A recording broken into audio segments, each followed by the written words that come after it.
నా ప్రియమైన బిడ్డా, నా మాటలు జాగ్రత్తగా ఆలకించుము. నేను ఎన్నిసార్లు చెప్పినా నీవు అర్థం చేసుకోవడం లేదు. ఎందుకని నేను చెప్పింది నీకు అర్థం కావడం లేదా? నేను చెప్పాను, నీవు నా మాట వింటే నిన్ను దీర్ఘాయుష్మంతుని చేస్తానని చెప్పాను కదా. ఇప్పుడు ఏడ్చిన తలకాయ గోడకేసి కొట్టుకున్న ప్రయోజనం ఉండదు. ఎందుకంటే వెలుతురు ఉండగానే దీపాన్ని సక్కబెట్టుకోమని సామెత చెప్పినట్లు నేను అనేకసార్లు మీతో చెప్పాను.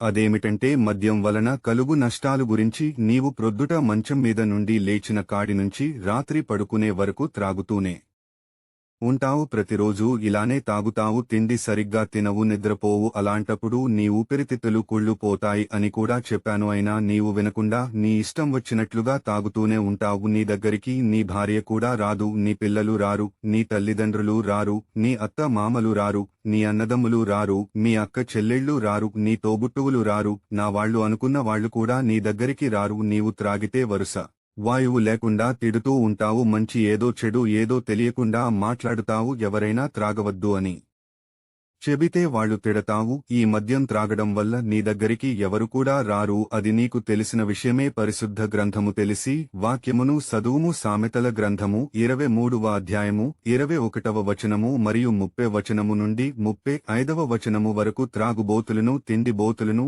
దరిద్రులగుదురు, నిద్రమత్తు చింత గుడ్డలు ధరించుటకు కారణమగును. మరియు 30వ వచనము నుండి 35వ వచనము వరకు. ద్రాక్షారసముతో పొద్దుపుచ్చు వారికే కదా కలిపిన ద్రాక్షారసము రుసిచూడ ఈ చేరు వారికే కదా. ద్రాక్షరసము మిక్కిలి ఎరబడగను, గిన్నెలో తలతలలాడుచుండగును, త్రాగుటకు రుషిగా ఉండగను. దానివైపు చూడకుము. పిమ్మటది సర్పమువలె కరుచును, కట్లపామువలె కాటు వేయను. విపరీతమైనవి నీ కనులకు కనబడును.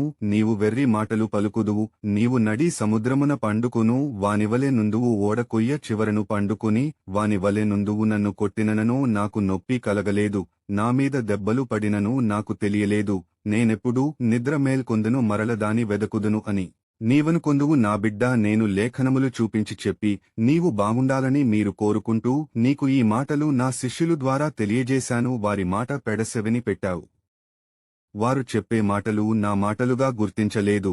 నీవు ఇష్టం వచ్చినట్లుగా ఎవరు చెబితే ఏంటి, నాకేమి భయం, నేను ఎవరికీ భయపడను, ఏమైనా పరవాలేదు అని నీవు ఏం చేశావు? త్రాగడం, తినడం. నిన్ను చూస్తే అసహ్యం వచ్చేలా ఉంటున్నావు. చచ్చిపోతావు. నీ వలన నీ భార్య, బిడ్డలు, నీ తల్లిదండ్రులు, నేంతమామలు అందరూ బాధపడుతూ ఉంటారు. నీ భార్య బిడ్డలు ఏమవుతారో నీకు తెలుసా? జాగ్రత్త సుమా, వాళ్ళు అనాథలు అయిపోతారు. తల్లిదండ్రులు గాని అత్తమములు గాని ఎవరో చూడరు. అందుకని నీవు త్రాగుడు మాని ఆశీర్వాదకరముగా ఉండాలని కోరుకుంటున్నాను. ఆమెన్.